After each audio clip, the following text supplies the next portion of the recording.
Assalamualaikum warahmatullahi wabarakatuh. Kami dari kelompok 8 akan mempresentasikan hasil analisis pandangan pengarang pada novel Sang Pemimpi karya Andrea Hirata. Sebelumnya kami akan memperkenalkan diri. Perkenalkan, nama saya Najah Azhara, absen 19. Kenalkan, nama saya Nur Hidayah, nomor absen 23.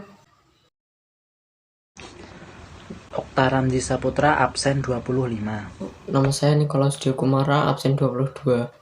Saya Nasihatna, nomor absen 32. Menafsirkan pandangan pengarang pada novel Sang Pemimpi. Identitas buku. Judul Sang Pemimpi. Penulis Andrea Hirata. Penerbit PT Bentang Pustaka Yogyakarta. Tahun terbit cetakan pertama Juli 2006. Tebal buku 248 halaman. ISBN 9789791227810. Sinopsis novel. 3 seorang pemimpi setelah tamat SMP melanjutkan ke SMA bukan main. Disinilah perjuangan dan mimpi ketiga pemberani ini dimulai. Ikal, salah satu dari anggota Laskar Pelangi. Arai, saudara sepupu Ikal yang sudah yatim piatu sejak SD dan tinggal di rumah Ikal. Sudah dianggap seperti anak sendiri oleh ayah dan ibu Ikal. Dan Jimron, anak angkat seorang pendeta, karena yatim piatu juga sejak kecil. Namun pendeta yang sangat baik dan tidak memaksakan keyakinan Jimron malah menghantarkan Jimron menjadi muslim yang taat. Mimpi mereka sangat tinggi, karena bagi Arai, orang susah seperti mereka tidak akan berguna tanpa mimpi-mimpi. Mereka berdua mempunyai mimpi yang tinggi, yaitu melanjutkan studi ke Sorbonne, Perancis, kerja keras menjadi kuli, dan mati-matian menabung demi mewujudkan impiannya. Ya, meskipun kalau di logika, tabungan mereka tidak akan cukup untuk sampai ke sana. Tapi jiwa optimisme Arai tidak terbantahkan. Setelah selesai SMA, Arai dan Ikal merantau ke Jawa, Bogor tepatnya. Sedangkan Jimron lebih memilih untuk menjadi pekerja di ternak kerbau di Belitung. Jimron menghadiahkan kedua celengan kudanya yang berisi tabungannya selama ini kepada Ikal dan Arai. Dia yakin kalau Arai dan Ikal sampai di Perancis, maka jiwa Jimron pun akan selalu bersama mereka. Akhirnya, setelah banyak pekerjaan tidak bersahabat ditempuh, Ikal diterima menjadi tukang sortir, dan Arai memutuskan untuk merantau ke Kalimantan. Tahun berikutnya, Ikal memutuskan untuk kuliah di Ekonomi UI, dan setelah lulus, ada lowongan untuk mendapatkan beasiswa S2 ke Eropa. Beribu-ribu pesaing berhasil ia singkirkan, dan akhirnya sampailah pada pertandingan untuk memperebutkan 15 besar. Saat wawancara tiba, tidak disangka profesor penguji begitu terpukau dengan proposal riset yang diajukan Ikal. Akhirnya, setelah wawancara selesai, siapa yang menyangka Arai pun ikut dalam wawancara itu. Bertahun-tahun tanpa kabar berita, akhirnya mereka berdua ditemukan dalam suatu forum yang begitu indah dan terhormat. Begitulah Arai, selalu penuh dengan kejutan. Semua ini sudah direncanakannya bertahun-tahun. Ternyata dia kuliah di Universitas Mula Warman dan mengambil jurusan biologi. Tidak kalah dengan Ikal, proposal risetnya juga begitu luar biasa dan berbakat untuk menghasilkan teori baru. Akhirnya, sampai juga mereka pulang kampung ke Belitung. Dan ketika ada surat datang, mereka berdebar-debar membukanya. Pengumuman penerima beasiswa ke Eropa. Arai begitu sedih karena dia sangat merindukan kedua orang tuanya. Akhirnya, Ikal diterima di perguruan tinggi Sorbonne, Perancis. Setelah perlahan mencocokkan dengan surat Arai, kedua sang pemimpi ini diterima di universitas yang sama. Tapi ini bukan akhir dari segalanya. Disinilah perjuangan dari mimpi itu dimulai, dan siap melahirkan anak-anak mimpi berikutnya. Biografi Andrea Hirata. Andrea Hirata Seman Said Harun, atau lebih dikenal sebagai Andrea Hirata, lahir pada tanggal 24 Oktober 1967 di Gantung, Belitung. Saat dia masih kecil, orang tuanya mengubah namanya 7 kali. Dia tumbuh di keluarga miskin yang tidak jauh dari tambang timah milik pemerintah, yakni DN Timah. Andrea memulai pendidikan tinggi dengan gelar di bidang ekonomi dari Universitas Indonesia. Meskipun studi mayor yang diambil Andrea adalah ekonomi, ia amat menggemari sains fisika, kimia, biologi, astronomi, dan sastra. Andrea lebih mengidentikan dirinya sebagai seorang akademis dan backpacker. Setelah menerima beasiswa dari Universitas Eropa, dia mengambil program master di Eropa. Pertama di Universitas Paris, lalu Universitas Sheffield, Halland di Inggris. Tesis Andrea di bidang ekonomi telekomunikasi mendapat penghargaan. Lalu Andrea termotivasi menulis novel dan akhirnya dia menerbitkan trilogi novel. Unsur intrinsik. 1. Tema. Tema yang tersirat dalam novel Sang Pemimpi ini tak lain adalah persahabatan dan perjuangan dalam mengarungi kehidupan, serta kepercayaan terhadap kekuatan sebuah mimpi atau pengharapan. Hal itu dapat dibuktikan dari penceritaan per kalimatnya, di mana penulis berusaha menggambarkan begitu besarnya kekuatan mimpi sehingga dapat membawa seseorang menerjang ke kerasnya kehidupan dan batas kemustahilan. 2. Alur. Dalam novel ini menggunakan gabungan atau alur maju mundur. Alur maju ketika pengarang menceritakan dari mulai kecil sampai dewasa, dan alur mundur ketika menceritakan peristiwa waktu kecil pada saat sekarang atau dewasa. Tokoh dan penokohan. 1. Tokoh Ikal. Tokoh Ikal memiliki sifat yang baik hati, optimis, pantang menyerah, dan penyuka Roma Irama. Bukti pendukung baik hati. Dari kutipan teks, aku dan Zimbron berusaha menahan diri tidak tertawa untuk menjaga perasaan Arai. Sifat optimis dapat dilihat dari kutipan teks. Namun sekarang aku memiliki filosofi baru, berbuat yang terbaik pada titik di mana aku berdiri. Itulah sesungguhnya sikap yang realistis. Maka sekarang aku adalah orang yang paling optimis. Sifat penyuka Roma Irama dapat dilihat dari kutipan, sebab aku teringat akan ucapan seniman favoritku. Akan kukutip salah satu syair lagunya. Aku berdiri tegak-tegak lalu berteriak, masa muda, masa yang berapi-api, Haji Roma Irama. Tokoh Arai. Tokoh Arai memiliki sifat pintar, penuh inspirasi, rajin, pantang menyerah, dan taat agama. Bukti pendukung sifat pintar. Dari kutipan teks, beruntungnya aku dan Arai selalu berada di garda depan. Aku di urutan ketiga sedangkan Arai di urutan kelima. Sifat penuh inspirasi. Dari kutipan, aku melirik benda itu dan aku makin pedih membayangkan dia membuat mainan itu sendiri, memainkannya juga sendiri. Sifat taat agama, kesedihan hanya tampak padanya ketika ia mengaji Al-Quran. Di hadapan kitab suci itu, ia seperti orang mengadu, seperti orang yang takluk, seperti orang yang kelelahan berjuang melawan rasa kehilangan seluruh orang dicintainya. 3. Tokoh Zimbron memiliki sifat baik, polos, penakut, tabah, gagap, dan penyuka kuda. Bukti pendukung sifat baik. Setiap minggu pagi, Zimbron menghambur ke pabrik cincau. Dengan senang hati, dia menjadi relawan membantu Lasmi. Sifat tabah. Dari kutipan, suatu hari sebelum 40 hari ibunya wafat, Zimbron bepergian naik sepeda dibonceng ayahnya. Masih berkendara, ayahnya terkena serangan jantung.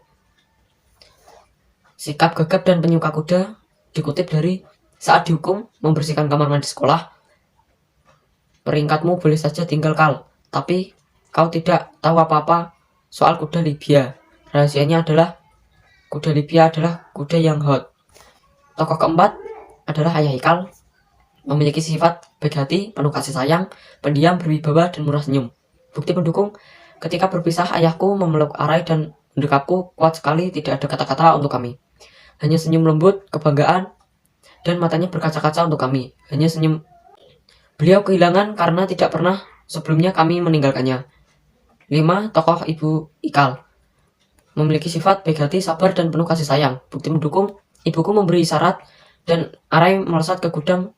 Ia memasukkan beberapa takar beras ke dalam karung, kembali ke penakarannya, memberikan ke sarung beras itu kepada ibuku, kemudian melungsurkannya kepada makcik. Tokoh keenam yaitu Mustrat M. DJ B.A. memiliki sifat galak, perhatian, pemarah, dan berwibawa keras. Bukti pendukungnya adalah suaranya berat, penuh sesal. Ia memang garang, tapi semua orang tahu bahwa sesungguhnya ia penuh perhatian. Hanya caranya saja yang keras. Tokoh ketujuh adalah Ibu Muslimah, wanita lembut dan gigih dalam memperjuangkan siswa-siswa untuk maju mencari pengetahuan setinggi-tingginya. Bukti pendukungnya adalah, tapi aku takkan surut. Tokoh-tokoh hebat telah mempersiapkanku untuk situasi ini. Muslimah, guru SD ku yang telah mengajariku agar tidak takut pada kesulitan apapun. Ayahku dengan senyum lembutnya yang membakar jiwaku, yang menunjukkan kepadaku indahnya penjelajahan ilmu. 8. Dr. Anis Julian Ihsan Belia, berwibawa, teguh pendirian, pandai, tegas, sabar, tertib, sang pengibar panji akhlakul karimah. Bukti pendukung, tak ada pengecualian, tak ada kompromi, tak ada kata balance, dan tak ada akses istimewa untuk pengkhianat aturan. Inilah yang terjadi dengan bangsa ini. Terlalu banyak Kang Kalikong, sang pemimpi 9. Tokoh pendukung lainnya yaitu Akyun, Pak Cik Basman, Taikong Hanim, Capo, Bang Zaitun, Pendeta Giovanni, Mak Cik, dan Laksmi. 4. Latar 1. Pesisir pagi mencekam. Di satu bagian langit, matahari redup memantulkan uap lengket yang terjebak ditudungi cendawan gelap gulita menjerang pesisir sejak pagi. 2. Pegunungan pagi. Di bawah rindang dedaunan bungur, di depan aula tempat pembagian rapot, sejak pagi aku dan Arai menunggu ayahku. Aku membayangkan beliau yang akan pensiun bulan depan, bersepeda pelan-pelan melalui hamparan perdu apit-apit, kebun-kebun liar, dan jajaran tanjang pohon angsana, reklamasi bumi Belitung yang dihancurkan PT Timah. Lalu beliau beristirahat di pinggir jalan. Sang pemimpi 91. 3. Bogor, Tanjung Priuk, Januari. Kami tak peduli, mungkin karena panik akan keadaan kami sendiri.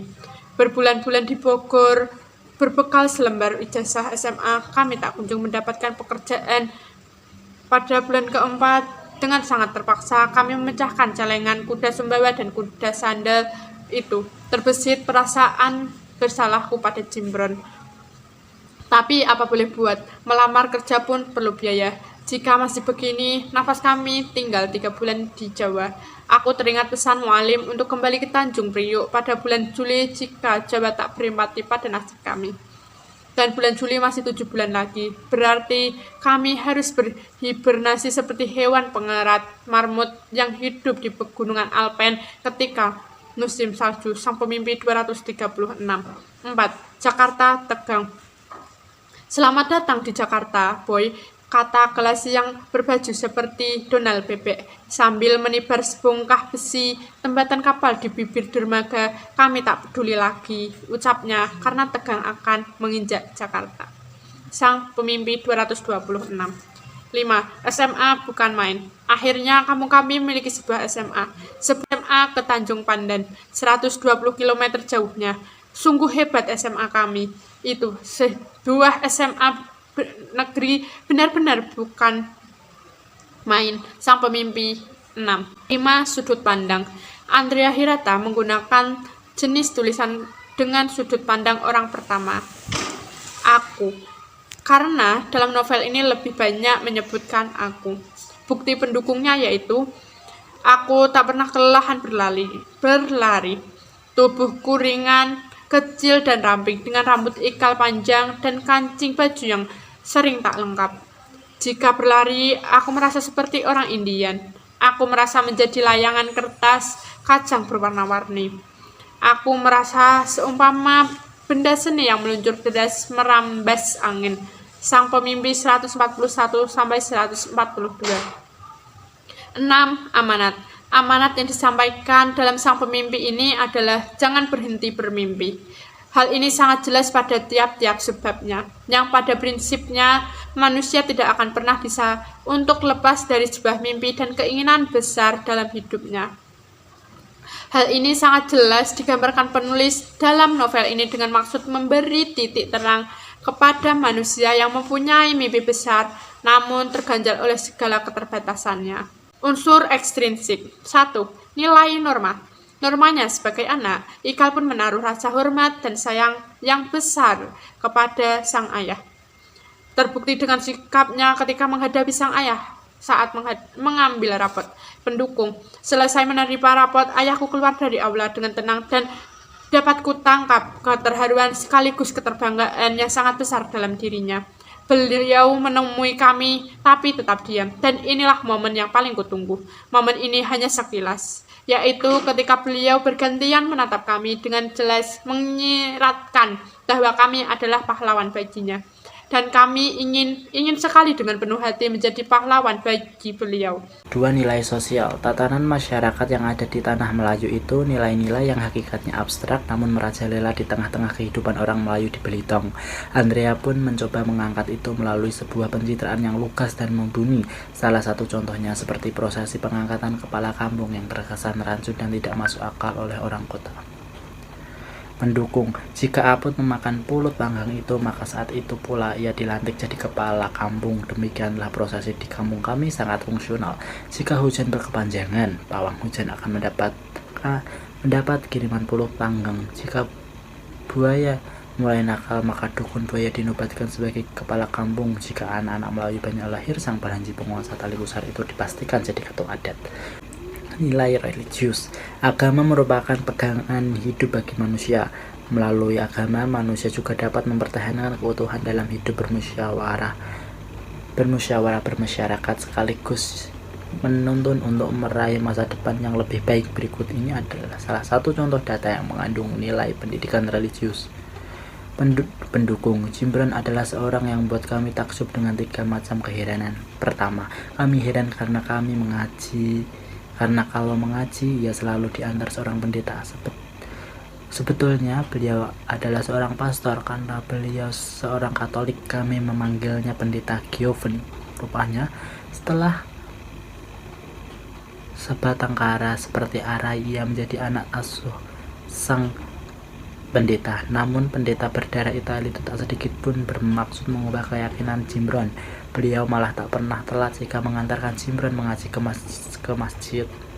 4. Nilai sosial budaya. Nilai pendidikan budaya. Suatu nilai budaya dapat dilihat melalui pengamatan pada gejala-gejala yang lebih nyata seperti tingkah laku, benda-benda material sebagai hasil dari penuangan konsep-konsep nilai seperti dalam kutipan di bawah ini. Dia tak menjawab, hanya menatap kami dari atas ke bawah lalu menarik lagi tas orang lain. Bagi orang Melayu, tak menjawab berarti setuju. Kami meloncat ke dalam bus. Bus meluncur keluar terminal. Klakson sana sini berkelak-kelok tanpa ampun, mengumpat-ngumpat dan tancap gas. Sang pemimpi 216. Gaya bahasa. Hiperbola. Namanya sebagai anak, Ikal pun menaruh rasa hormat dan sayang yang besar kepada sang ayah. Terbukti dengan sikapnya yang ketika menghadapi sang ayah saat pengambilan raport personifikasi. Lalu tak dapat kutahan air mataku mengalir. Metafora sorot matanya dan gerik-geriknya sedingin es. Alegori sang ayah dengan kedua tangannya memeluk, merengkuh, menggenggam seluruh anggota keluarganya. Doke, anak cucunya malah malu membicarakan ilmu unik yang mungkin hanya dikuasainya sendiri sejagat raya ini, alusi. Dan saat itulah Pak Mustar sang jawara temperamental tak kuasa menahan dirinya. Simile, ia Westerling berwajah siris manis. Sang ayah dengan kedua tangannya memeluk, merengkuh, menggenggam seluruh anggota keluarganya. Pandangan pengarang dalam novel ini, kutipan, aku ingin menyelamatkan Cimbron walaupun benci setengah mati pada Arai. Aku dan Arai menopang Cimbron dan beruntung kami berada dalam labirin gang yang membingungkan.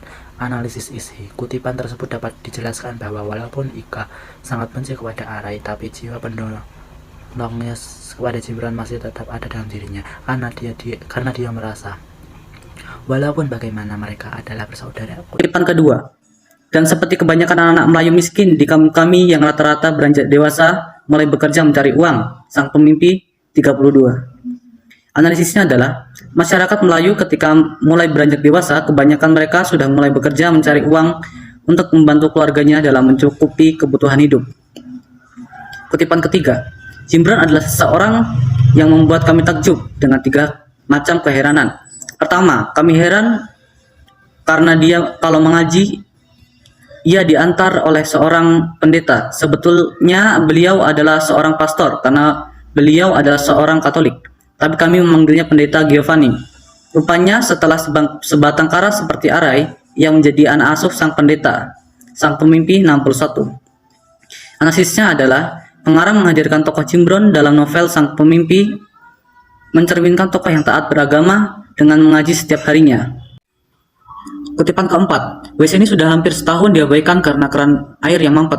Tapi manusia-manusia cacing, para intelektual muda SMA negeri bukan main, yang tempurung otaknya telah berpindah ke dengkul. Nekat menggunakannya jika panggilan alam itu tak tertahankan. Dengan hanya berbekal segayung air, saat memasuki tempat sakral itu, mereka menghinakan dirinya sendiri di hadapan agama Allah yang mengajarkan bahwa kebersihan adalah sebagian dari iman. dan kamilah yang menanggung semua kebejatan moral mereka. Sang pemimpi 130. Analisisnya adalah, kutipan tersebut sangat tidak pantas dijadikan contoh bagi masyarakat, khususnya para penerus bangsa. Jelas WC airnya mampet, malah mereka masih menggunakannya. Interpretasi pandangan pengarang. Terdapat banyak nilai-nilai yang dapat diangkat dari novel karya Andrea Hirata ini, terutama nilai sosial budaya, moral, dan nilai religiusnya. Salah satu nilai religius, melalui tokoh Gibran pengarang memberikan gambaran kehidupan religius. Walaupun hidup berbeda agama, dan pengarang juga memberikan gambaran cerminan toleransi dan jiwa sosial melalui tokoh pendeta.